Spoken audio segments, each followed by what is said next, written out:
Ukulima wa avocado nchini ukiendelea kukumbwa na changamoto mingi kutokana na hali duni ya soko la ndani na pia ya kimataifa. Naibu rais Rigathi Gachagua amefanya kikao cha majadiliano na wakulima na viongozi wa sekta mbalimbali nchini kuzungumzia masuala ibuka katika ukulima wa avocado, hapa akiahidi juhudi za serikali kuboresha soko ya humu nchini na pia soko ya kimataifa.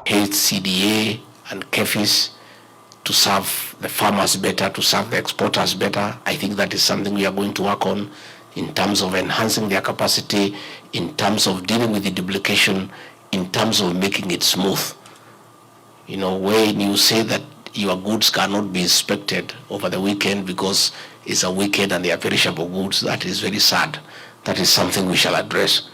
You know, this facility, that aspect is like a hospital or a police station. I don't think you can close inspecting perishable goods because of the weekend. The losses will be too much to bear. But in matters of marketing, it is true. We are depending on the traditional market, that is the European market, which is becoming very, very, very slippery and a bit difficult because of standards, because of regulations.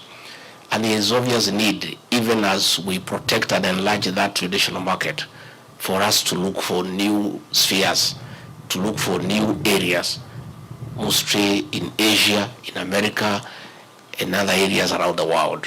Wakulima wa zao hili wamepata jambo la kuwafurahisha baada ya ahadi kutolewa na naibu wa rais kuwa mswada wa kifedha wa utozwaji ushuru utajadiliwa ili kupunguza vipengee ambavyo vinaweza kumfinyilia mkulima wa kawaida na kumfaidisha zaidi. In a document, we may have one or two clauses that go counter to the intended objective.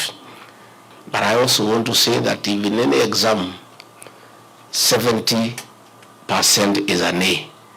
That does not mean because there are few things that are wrong, it's an entirely bad document. So what we must do all the time, and that's what the teachers were doing when they were marking, wherever they had needed some correction, they would do it in red and say, you correct this one, correct that one, correct this one, correct that one. But you don't throw out the entire document.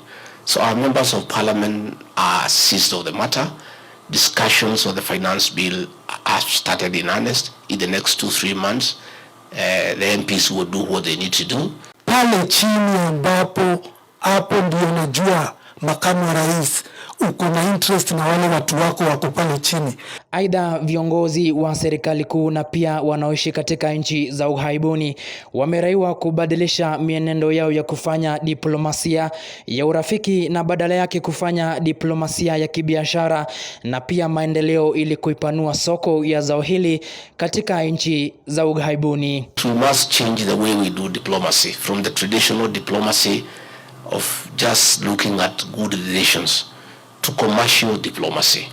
We want our ambassadors and high commissioners to spend 80% of their time tightening existing markets and expanding them and looking for new markets.